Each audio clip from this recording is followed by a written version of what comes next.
Hi everyone, welcome to the Health 2250 class on mixed methods. The objectives for this particular class are as follows. I'm hoping that you'll gain an understanding of the purpose of mixed methods research. You already have the skill of being able to identify differences between quant and qual research and to appraise those research processes. So that's a piece of information you already have to build on. I want you to be able to describe different approaches or rationales for mixed methods research. We're going to talk about sampling, issues with data collection and data analysis, talk a little bit about appraising credibility and integrity, and lastly, identify opportunities for mixed methods research in nursing. So I have a couple of definitions here around what is mixed methods research. It really is, pardon me, a research approach where there's a systematic combination of the collection and analysis of both qualitative and quantitative data within the same study. So they're not sequential studies or separate studies. It's all within the same study. And the researcher or investigator collects and analyzes that data, and the goal is to somehow integrate the findings to draw sort of inferences or conclusions from both the qual and the quantitative approaches. So if we revisit the research continuum, we've looked at this before. We have qualitative on the your far right as you're looking at this PowerPoint slide, the naturalistic paradigm. And then on the far left, we have the quantitative or the positivistic paradigm. And both those paradigms have very different worldviews and values and beliefs, which we looked at previously. So mixed methods, a little bit of yin and yang as it shows in the picture, but we want to combine those two worldviews within one study. So there's lots of different reasons why we might think about that. I'm going to refer you to the article by Tarek and Woodman. I posted the reading under our pre-class learning. It is an excellent, really easy to follow article on mixed methods. And so they address 5 different sort of reasons or rationale for using mixed methods. And the first one is complementarity, and it's using data obtained by one method to illustrate results from another method, often to dive more deeply or thoroughly.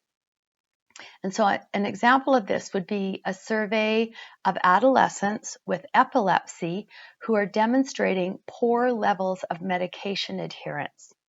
Often this occurs in adolescents. And semi-structured interviews with a subgroup of those surveyed could allow researchers to explore barriers to adherence. So initially they were surveyed, and then they went on to do semi-structured interviews. Development is another rationale they present. And this is where we use results from one method to develop or inform the use of another method.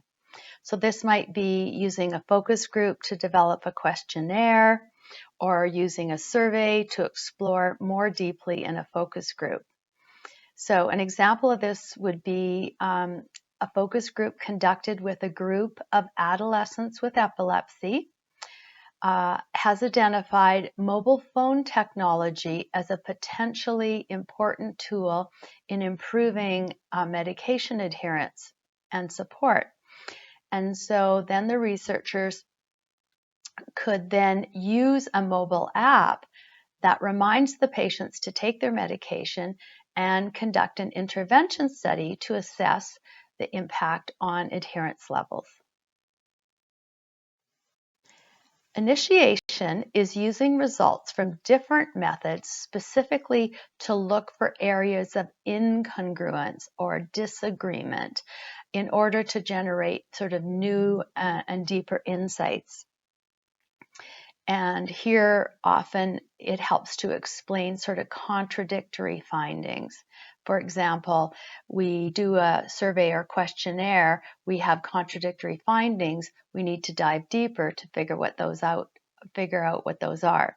So an illustration of this would be a study exploring the discrepancy between reported medication adherence in clinic consultations face-to-face around medication adherence and what is actually happening as far as medication adherence. So a review of case notes may find adherence levels of over 90% in a clinic population. However, semi-structured interviews with peer researchers may reveal much lower levels of adherence. But then we could explore barriers to medication adherence in an open discussion with clinicians. Expansion is setting out to examine different aspects of a research question where each aspect warrants different methods. So an example of this would be we may wish to conduct a study that explores adherence as a broad concept, medication adherence as a broad concept. A large-scale survey of adolescents with epilepsy would provide information on adherence levels and associations, while interviews and focus groups may allow us to engage with individual experiences of living with a chronic illness and medication adherence, specifically in the developmental stage of adolescence. And lastly, something we've explored previously is this notion of triangulation, where we use data obtained by both methods to corroborate on findings. So if both methods are pointing to the same outcomes or findings, that often strengthens our research study. So could be using more than one source of data or method in the same study to explain or explore health-related concerns or curiosities. So for example, we could conduct a clinical study measuring drug levels in adolescents with epilepsy and also have them document their self-reported adherence. And then qualitative methods such as a diary may be able to confirm those adherence levels.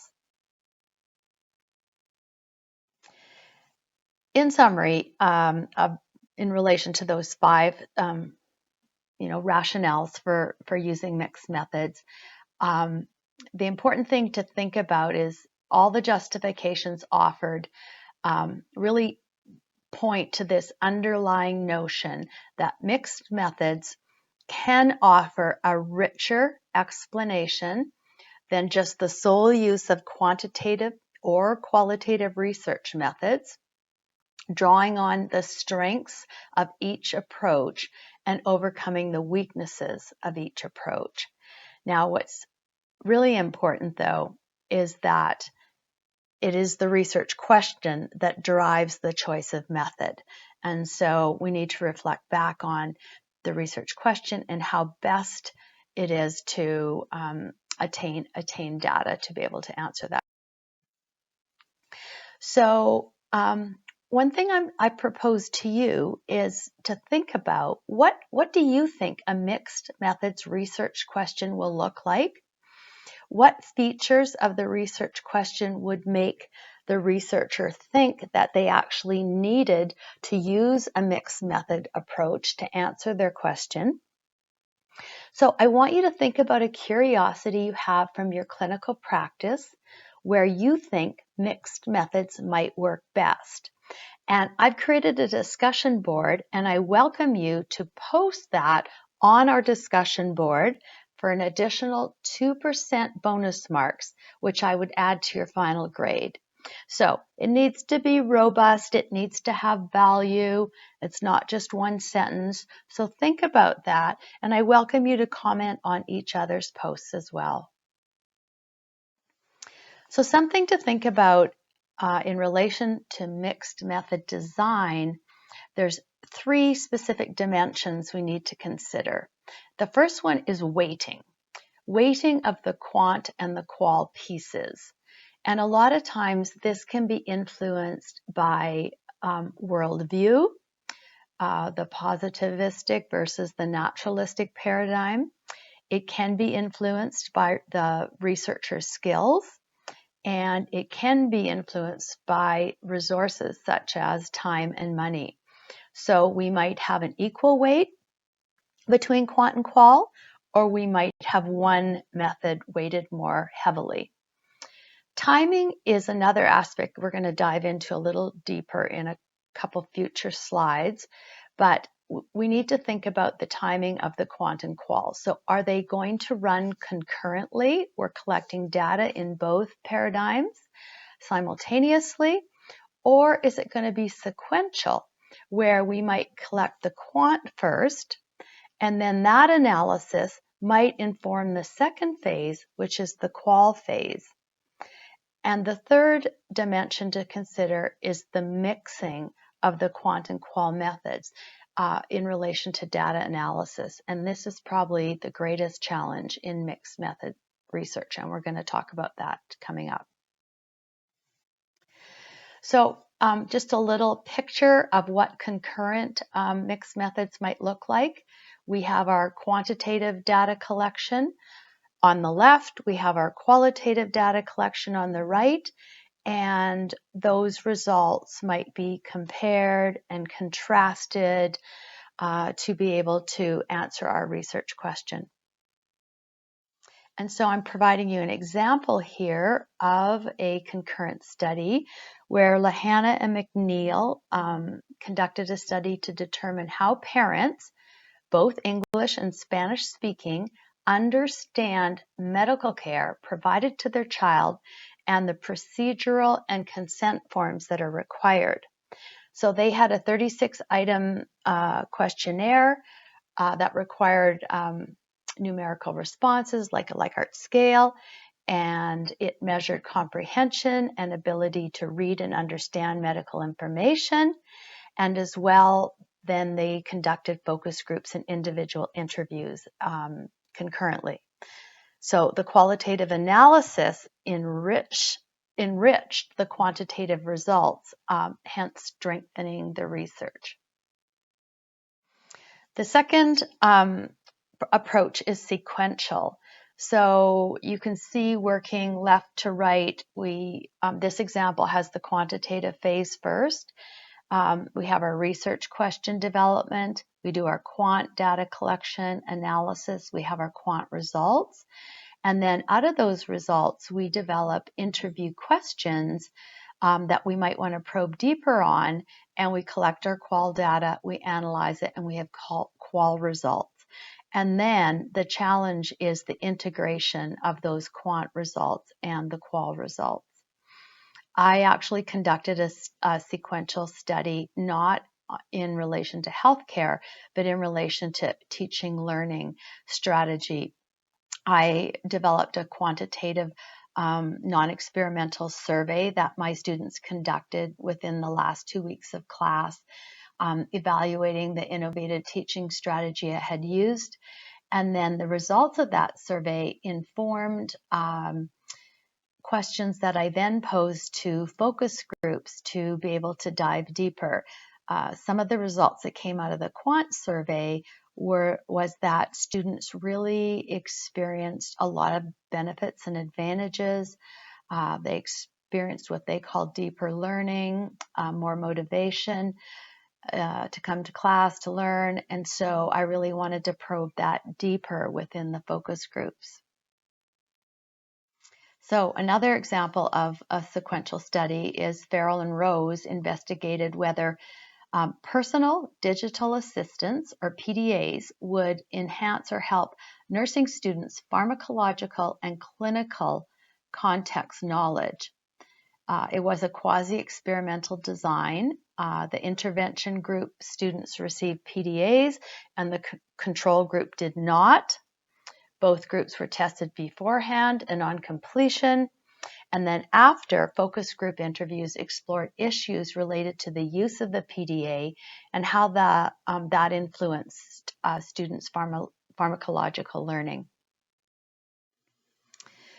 Just to touch on sampling in mixed methods, it can be a challenge because each method has its own assumptions and goals, but most mixed method studies draw only one sample. So for the quantitative piece, it might be probability sampling. We know in quant, probability sampling can enhance generalizability, and we can do a specific power calculation to reduce type 2 errors.